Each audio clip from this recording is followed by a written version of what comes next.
Imagine a guitarist so revolutionary that fans called him a prophet of sound, yet so uncompromising that even rock royalty walked away in frustration.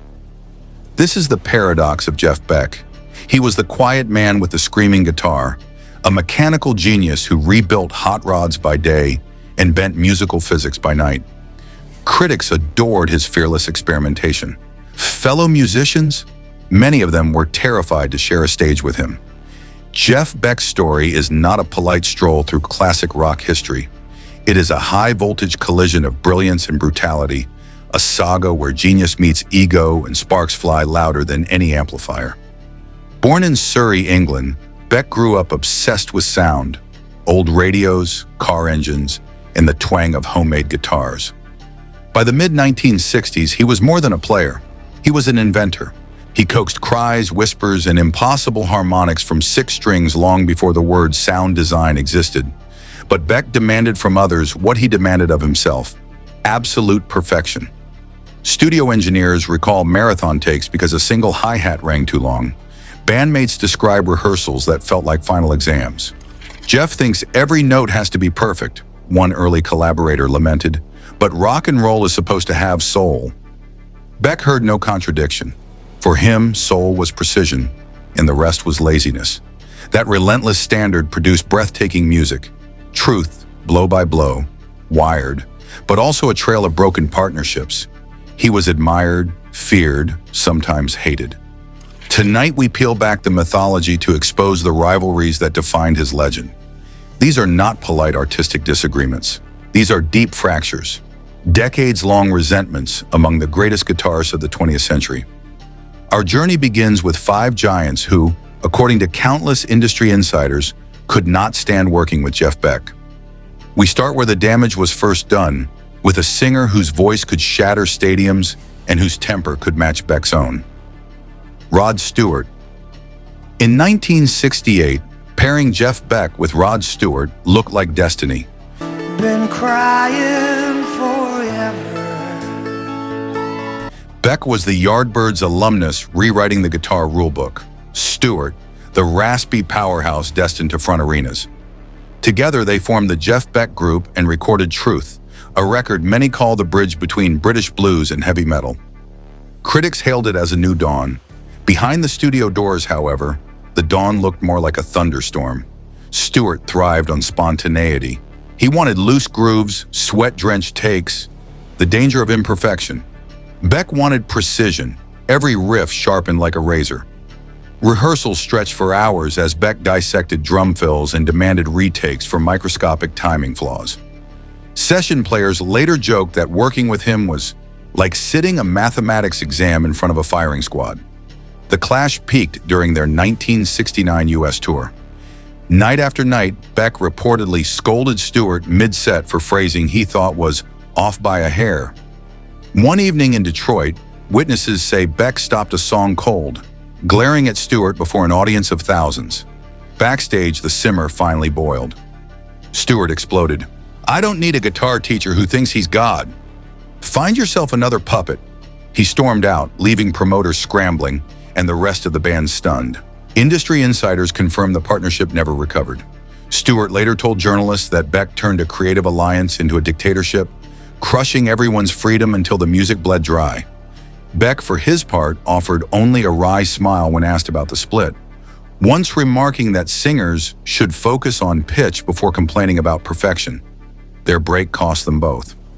Stewart spent years distancing himself from the project, and Beck had to rebuild with new players. Yet the fallout also created legends. Stewart launched a spectacular solo career, and Beck doubled down on instrumental innovation. What could have been rock's greatest duo became instead one of its most bitter divorces, remembered as the moment Jeff Beck's pursuit of flawlessness first scorched a partnership beyond repair. Eric Clapton. If the Stewart feud was personal, the clash with Eric Clapton was philosophical, a duel over the soul of the electric guitar.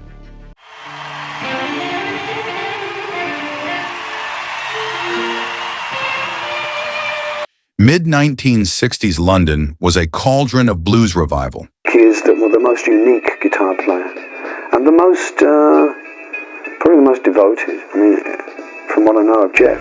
Clapton, already hailed as God by graffiti-scribbling fans, worshipped the raw emotional power of American masters like Robert Johnson and B.B. King. Beck admired those roots but refused to stay planted. By 1965, Beck was experimenting with distortion, feedback, and unorthodox scales that made purists squirm. Friends recall Clapton grumbling that Beck treated the guitar like a laboratory experiment instead of an instrument of suffering and joy. To Clapton, blues was about lived pain. To Beck, it was a launching pad into uncharted galaxies. Their rivalry simmered for years, flaring in interviews and backstage encounters. During one fabled 1975 session, Beck unveiled a barrage of whammy bar dives and harmonic squeals no one had heard before. Clapton, unimpressed, reportedly muttered, "I came here to play music, not watch a magic show," and left mid-take. Engineers remember an icy silence settling over the room. The tension wasn't mere jealousy, it represented two opposing creeds. Clapton's mantra, "Tradition is truth." Beck's response, "Tradition is a cage." Clapton told a journalist decades later that Beck forgot why the guitar was invented, while Beck quipped that Clapton was a museum curator polishing relics. Fans and critics split into camps, arguing heart versus technique, blues purity versus fearless fusion. Despite occasional public smiles, benefit concerts, brief jams, their duel never truly thawed. Each man remained a monument to his philosophy. Clapton the eternal bluesman, Beck the restless scientist. Their feud shaped not only their careers, but the entire conversation about what rock guitar could and should become. Jimmy Page. Before Led Zeppelin conquered the world, Jimmy Page and Jeff Beck were brothers in arms. Both cut their teeth in London's feverish 1960s session scene, trading gigs, licks, and late-night ideas. They joined the Yardbirds within months of each other, briefly sharing the same stage. A pairing rock historians still call one of the greatest guitar lineups ever assembled. But brilliance breeds friction. Page believed in the song above all else. He treated guitar lines like architectural beams. Ladies and gentlemen, a big champion Led Zeppelin. Right here, Jimmy Page. Supporting the structure of melody and lyric. Beck, by contrast, approached every performance as a personal showcase. Bandmates recall rehearsals where Beck would stretch a solo far past its planned break, chasing some new sound while Page waited, jaw clenched, to bring the band back to earth. The flashpoint came during a 1966 recording session. According to studio engineer Greg Russo, Beck dismissed a Page riff as background filler, adding that a lead guitarist shouldn't hide behind chords. Page shot back that ego should serve the music, not the other way around. Voices rose, instruments were set down, and Page stormed out, vowing to work only with musicians who valued the collective over the individual. Their careers soon diverged. Page built Led Zeppelin, crafting massive collaborative epics. Beck chased avant-garde fusion and solo wizardry. Decades later, Page would tell friends that Beck had the talent of a genius, but the patience of a spoiled child, while Beck, with a sly grin, once referred to Page as the diplomat of rock, always smoothing edges I'd rather keep sharp. Though they occasionally crossed paths at tribute concerts, the old tension never truly softened. For Page, Beck embodied the peril of virtuosity without humility. For Beck, Page represented compromise. Their relationship remains one of rock's most tantalizing what-ifs, proof that even shared history can't always bridge a philosophical divide.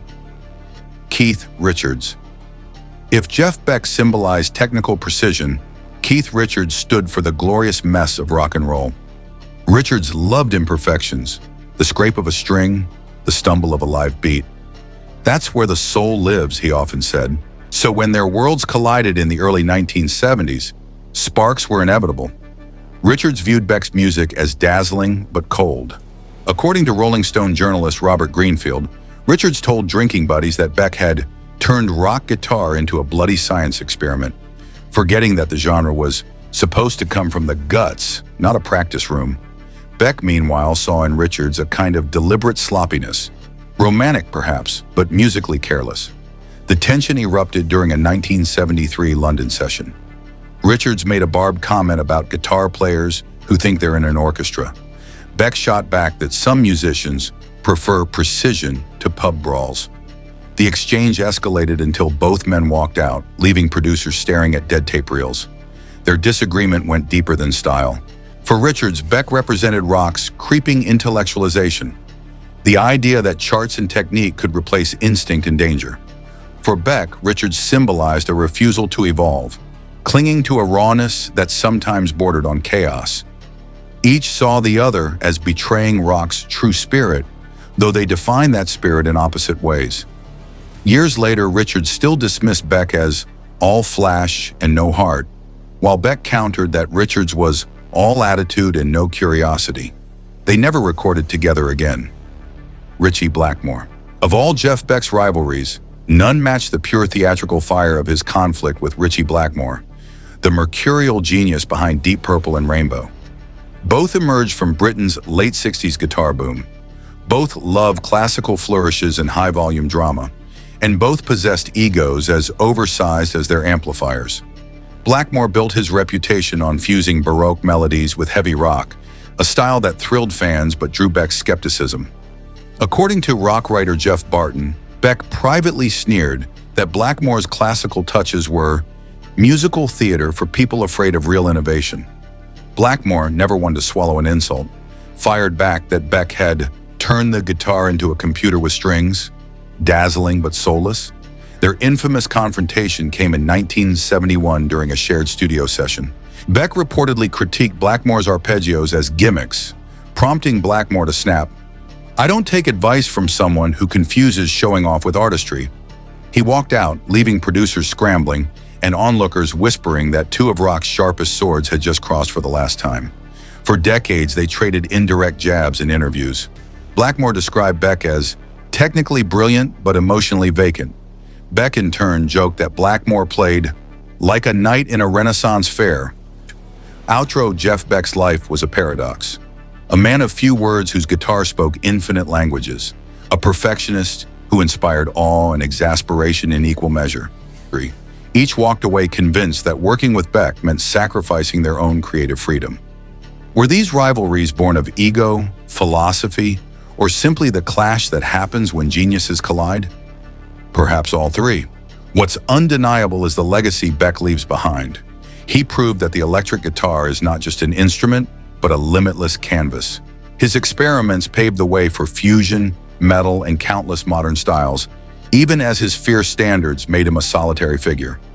In the end, those who clashed with Jeff Beck could never ignore him. Their criticisms, too clinical, too showy, too cold, only underscore the fact that he was decades ahead of his time. Love him or fear him, every player on this list acknowledged his unmatched skill.